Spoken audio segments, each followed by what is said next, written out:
Good evening. Good evening. It's Wednesday, March 12th, 2025, and we're Studio 6A today. And it's my pleasure and honor to be sitting with a true World War II hero from Niagara Falls, New York. Oh, Jesus, don't say Niagara Falls. They're terrible. Oh, yeah? They got a bad reputation. Okay, well, let me start again. I'll edit. It's my pleasure and honor to be sitting with a true World War II hero, Mr. John J. Jeckovich. How are you feeling today? Good, good. You're looking well.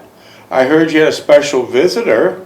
Oh, yeah. Amber? Yeah, she's a nice girl, isn't she? Yeah, She's going on a mini vacation, but she'll be back in on Monday. yeah.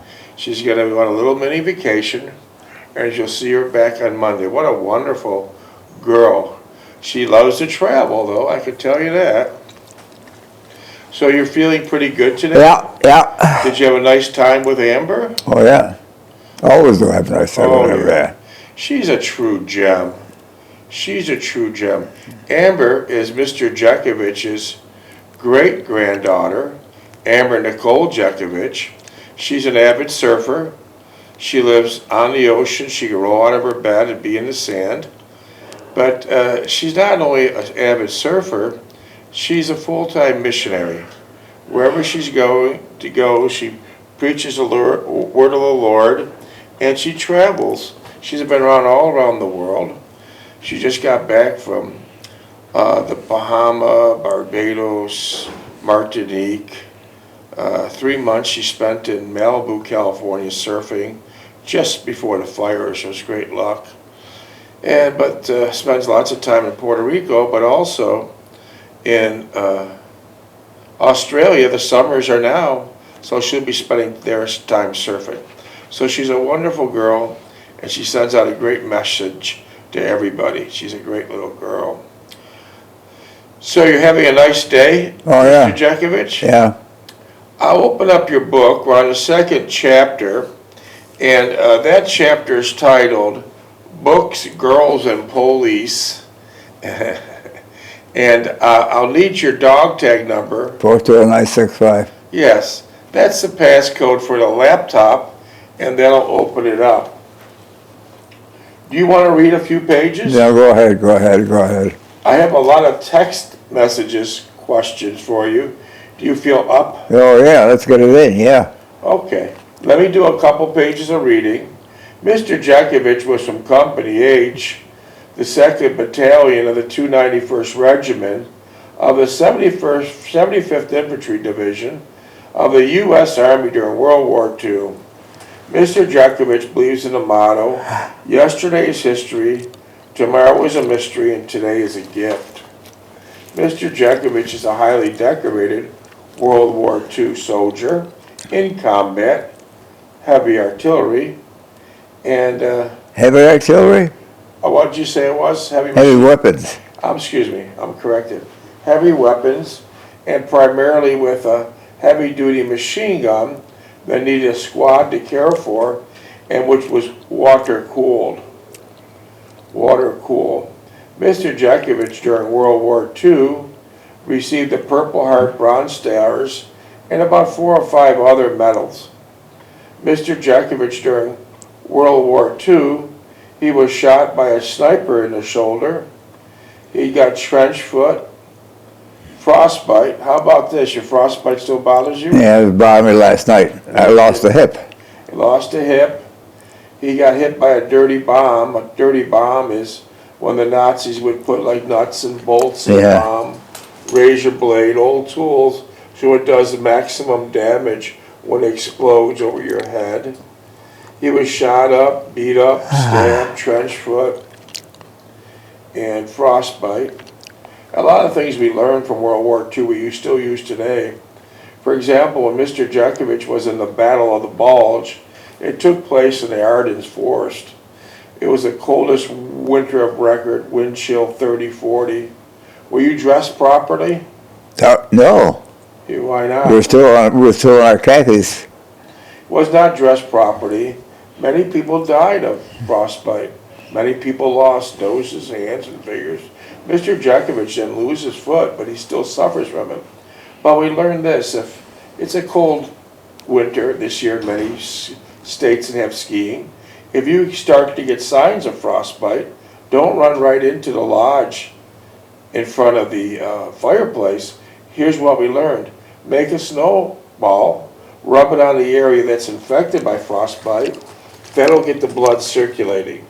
If you don't do that, just the opposite effect will happen, and it could be very dangerous. So, Mr. Jeckovich, how many pages is your book? 849. 849. Did it take you years to write? Well, I took notes on it 6 months, and I wrote it at once. Did you use Google to write it? No. Google didn't exist. I didn't do all that stuff, though. No, he didn't do it. He did it all from his head. Detail upon detail upon detail. It's a beautiful book. How much money have you made off the book? Nothing sold. That book is not for sale, nor never will be. It's a book to share this man's life experience with the younger generation so they might have their life a little bit easier. That's all it is. It's like a roadmap to have like a simpler life, an easier life, a life that you could survive and be happy with. For example, Mr. Jeckovich's mind is like a library. How many years were you married, Mr. Jeckovich? 69. 69 years. How did he do it?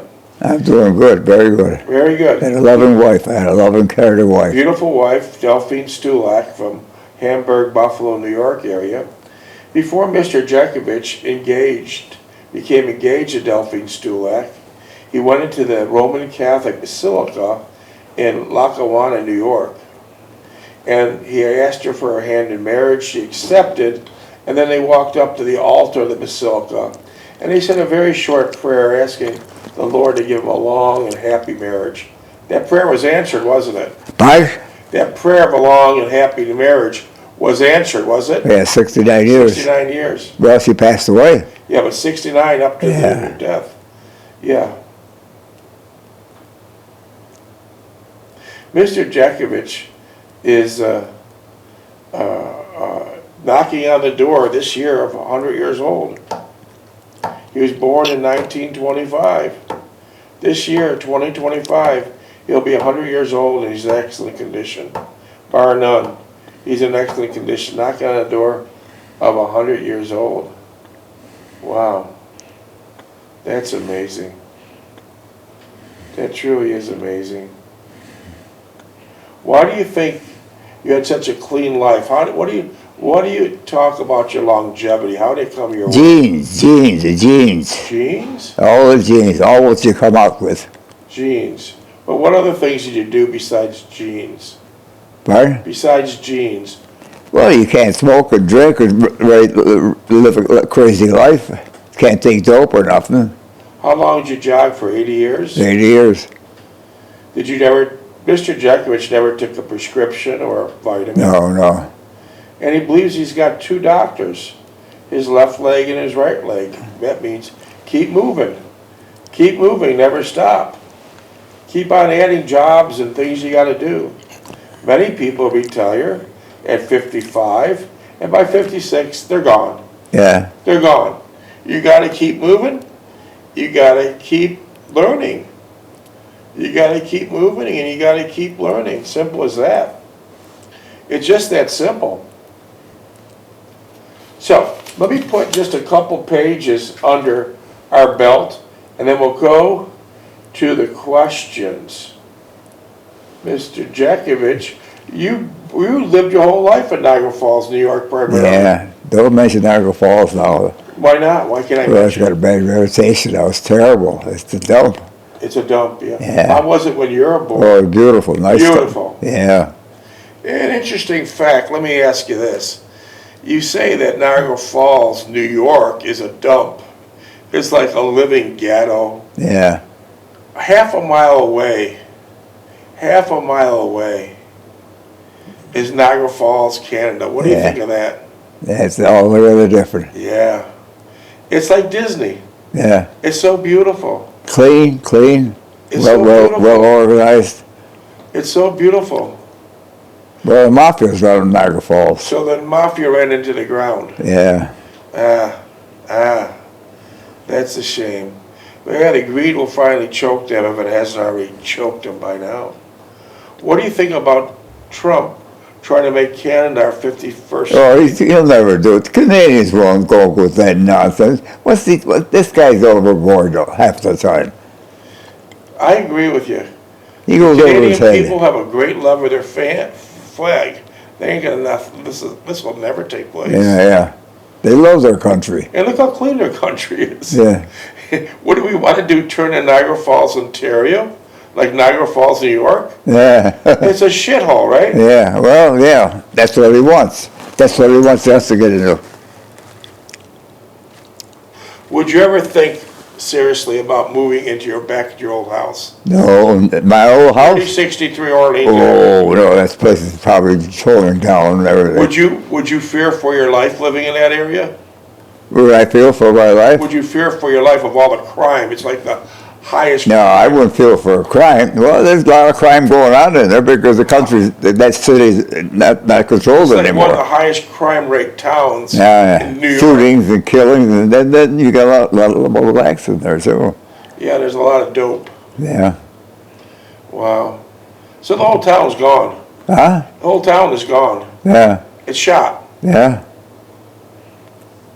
But you go that half mile over that bridge, 5-star hotels, 5-star restaurants, Yeah. towers, where you get on the top of the towers, Clean atmosphere. clean atmosphere, nice people, beautiful floral And gardens. Trump wants to make it a second. 51st state. Yeah. He's nuts. That guy's nuts. I like it how it is. Huh? I like how Canada how it is. Yeah. Yeah. Yeah. I like it just like it is. But Niagara Falls went to hell. I mean, we see pictures of it the other day. It's terrible. Yeah. Terrible. It's a shame. Well, you want me to put a couple pages under our belt? Oh, yeah. And then we'll go to the questions, because we have a lot of questions. Another perplexing trait which I began to observe in my mother was that she transferred some of her resentment of my father to me. One disturbing facet was that she was using my sister in the same manner she used me in relation to my father. How did that go? Politics. Yeah. Well, see, Sally lived downstairs, and Sally got used to my mother, and they're like twins. Yeah. In other words, she would taunt me about some insignificant occurrence and then go to my sister for a reinforcement and comfort regarding her account of it. Naturally, my sister took her part, as I'd done on numerous occasions when my mother would argue with my father. Within a month after the death of my father, how old was your father when he died? 43. 43. I realized a complete role reversal with regard to my mother. I had taken the place of my father, and my mother was carrying on as before, with the exception of another player at the opposite end, my sister. Yeah. And she's still young. Wow. Wow. Didn't you one time have to go to court against your sister? Yeah, we did, yeah. Is that where your V-mails disappeared to? No, she wanted something about the house. And how'd that turn out? Well, she started, what killed her, she called my wife, she didn't call her, girl, she said, that whore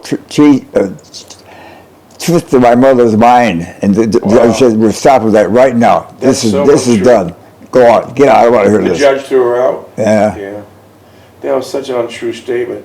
Your wife, Delphine, took care of your mother for 40 years. Oh, yeah. They were great friends. Hand in hand. Yeah. Hand in hand. And for someone to say something like that has no respect. Well, see that picture over there, the picture? My mother's got holding her hand. Yeah. Yeah. Yeah, holding her hand. I've seen it. So. No, they got along good. I was glad. Yeah, it was a beautiful situation. They lived basically. Well, you couldn't do that with some other one. You couldn't do that with some Stevie. You couldn't do that with Millie. Mother this, mother How that. about Adeline?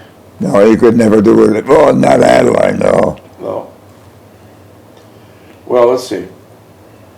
As a result of my father's death, everything changed, yet nothing changed.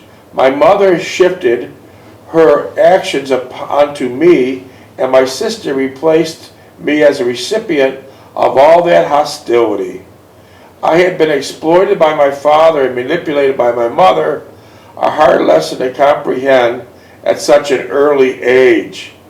And the strangest of the scene was that it would evolve over the course of many decades into the sameness that once had been at its early stage.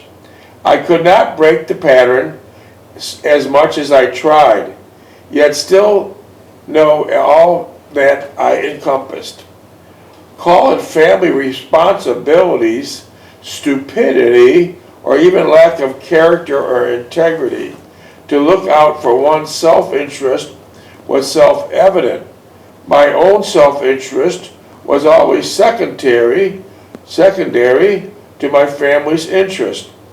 My brothers did not display this trait. So your brothers didn't act that way? No, they're negative. Booker was never around. Stevie was in school, and he had Millie, and my mother couldn't contend with Millie. She couldn't stand her. My brothers did not display this trait, nor did my sister to a lesser extent.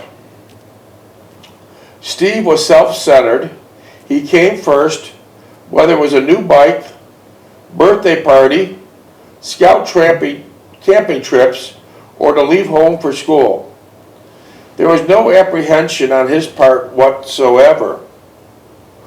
Granted, he should go to school, he should desire friendship, he should seek to better himself, but there's no awareness of the others involved.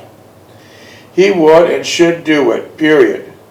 There were no second thoughts, no soul searching, no contemplation of the end results. I knew he loved his parents as much as I did, but they were secondary in the scheme of events. They entered the picture, but the big picture was Steve. Did you give Steve this book? Huh? Did you give your brother Steve this book? Oh, yeah. What was his response? Didn't say nothing. Did you give your brother Lookie this book? No. Did you give your sister Sally this book? Yeah, I did, yeah. She didn't say nothing. She didn't have no response. No, they read it and that was it. They what? They read it and that was it. Nothing. Or if they read it. Yeah. I gave away 5 books like that. Well, Joanne, your daughter-in-law, at a beautiful Oaks 1881 mansion, had a book ceremony when your book came out. Oh, yeah. She had a cake decorated as the same picture of the cover of your book. Yeah. And that was a great celebration for you. That was a big thing, yeah. Beautiful celebration. Yeah. Beautiful celebration of your book coming out. It was wonderful. So maybe those other people didn't do what they should, but Joanne went over and beyond to make that book opening ceremony a beautiful event. Okay. Lookie, on the other hand, displayed the same characteristics, but on a more direct and forceful approach. He would do what he wanted despite consequences. I believe he was more frustrated than Steve, hence his heavy drinking and fearful associates. What do you mean by fearful associates? Fearful of what? This is about Lookie. He would do what he wanted despite the consequences. I believe Lookie was more frustrated than Steve, hence his heavy drinking and fearful associates. Well, Lookie had a bad. I don't know how he misinterprets the family. I don't know. He didn't understand the family at all. But later in his life, he was fine.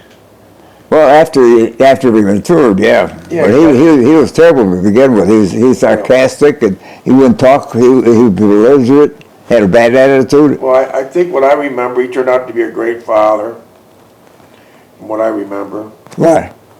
Look, he turned out fine. It's to me as I remembered him Yeah. as an older person. Well, he got in the Coast Guard, kind of straightened out. Yeah. They were but a manifestation of that frustration. He did not get along with our father, but displayed it in a devious way. Who's this? Looky. He didn't get along with your father? Well, then Lucky was never home long enough. He never stayed with dinner with us. He would never stay with breakfast with us. They never stayed for Sundays. Never stayed for birthdays or nothing. What, do you have a girlfriend he had to go on? No, they had that Adeline, but Adeline was hooked up with him. He didn't care for her, but she idolized him. I don't know why. So he didn't really care for her? Huh? He didn't really care for her? Looky didn't care for Adeline? Well, his attitude was, she's here. But they ended up getting married, right? Oh, yeah. Okay. All right. And he married Adeline. Yeah, okay. Let's see. Looky did not get along with our father, but displayed it in a devious way. He would not confront him when an argument would ensue with Mother. It bothered him, but it did not distress him to the extent he wanted to do something about it. He was preoccupied with his own self-interest. Was that Lucky? Yeah. Which he did not leave much room for anything. Well, he had that Stuyvenberg crowd, Stuyvenberg, Migliazzo. Okay. Did he hang around with a lot of Italians? Yeah. No. In closing this period of my early years, I did not comprehend much of my feelings, nor did I see the same feelings as being all-consuming, waiting to be resolved by me. I did see myself being alienated from the family group, the same group that I tried so. Yeah, I was concentrating. I wanted to keep the family together. I had to perform for that, keeping that family together. I was the only one to do it. That was a hard job, wasn't it? Hard way. But so were my brothers detached from this same group. How we perceived this alienation and acted upon it, so determined our character and our outlook. There could be no more change their perception than I could. What I looked upon as their self-centeredness, they perceived it as self-preservation.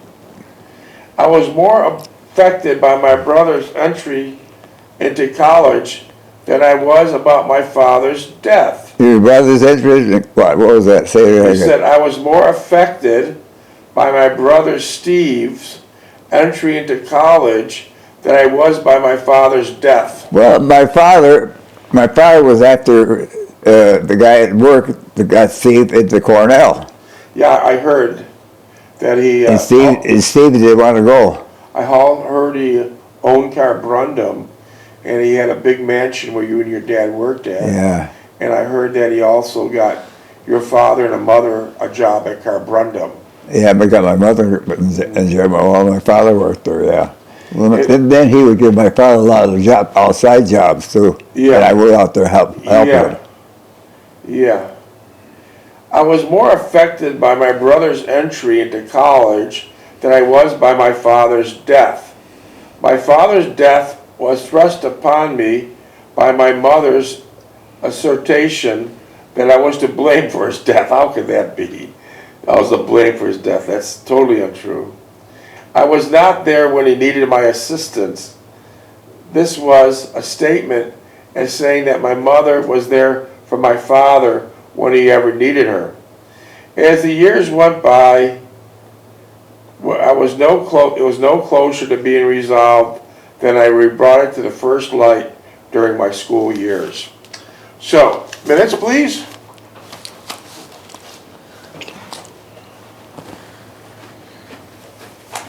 Five and a half.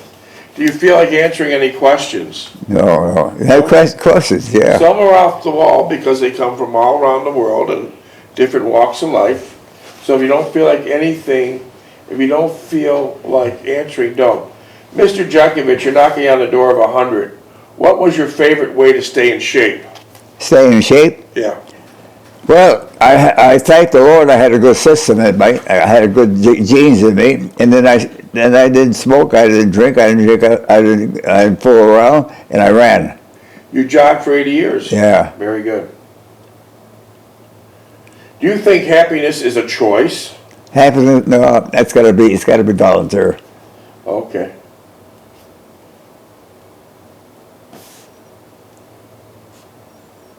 Are you a neat or messy person? I'm a neat. Neat? Uncle Andy was real neat. Boy, Real that guy neat? was neat. Yeah. How old was Uncle Andy when he died? 89. Okay. Do you like to travel?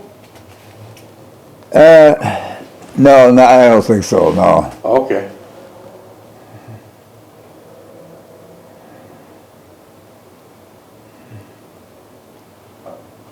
Mr. Jeckovich, what is something most people get wrong about you when they first meet you? My personality. And what's your personality like? I'm withdrawn. I'm not the glad, happy type guy. I see. So, You get what you see. okay, that's good. I see. When you were a little boy, did you ever own or use a pogo stick? A pogo stick Yeah. in the mud? Yeah, we played that all the time. Yeah. Was it good? Yeah. Uh-huh. With the rubber gun and everything. Yeah, Yeah. we played all that stuff. Yeah.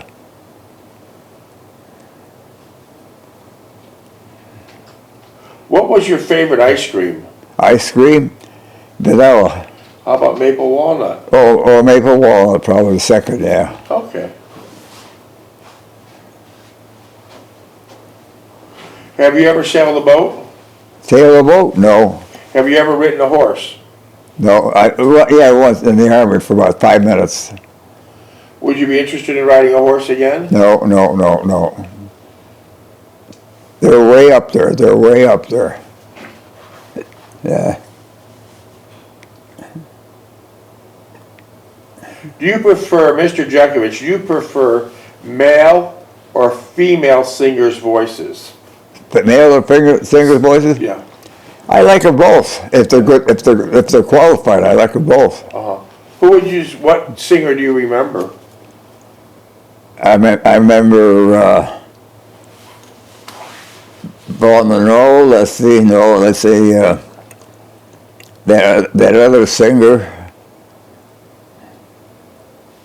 And I can't think of a woman singer now. Okay. Mr. Jeckovich, are you a hat person? A what? A hat person. Do you wear hats? No. No. 2 minutes. When you were a boy at 3063 Orleans Avenue, did you ever build a snowman? Oh yeah. Who helped you? Probably my other brother did, or some friends in the neighborhood. Okay. Mr. Jeckovich, do you like making puzzles? Making puzzles, jigsaw puzzles. Yeah. Well, somebody was interested in the puzzle. They were putting puzzles together all the time. I was crazy about it. Okay. Okay.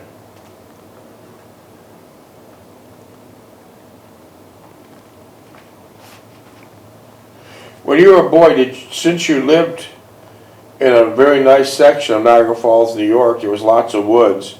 Did you enjoy bird watching then? Do what? When you were a boy, did you enjoy bird watching? Did I go bird watching? Because there's so many birds where you were back then. No. Birds would fly around all the time, Okay. picking up the crap too. Yeah.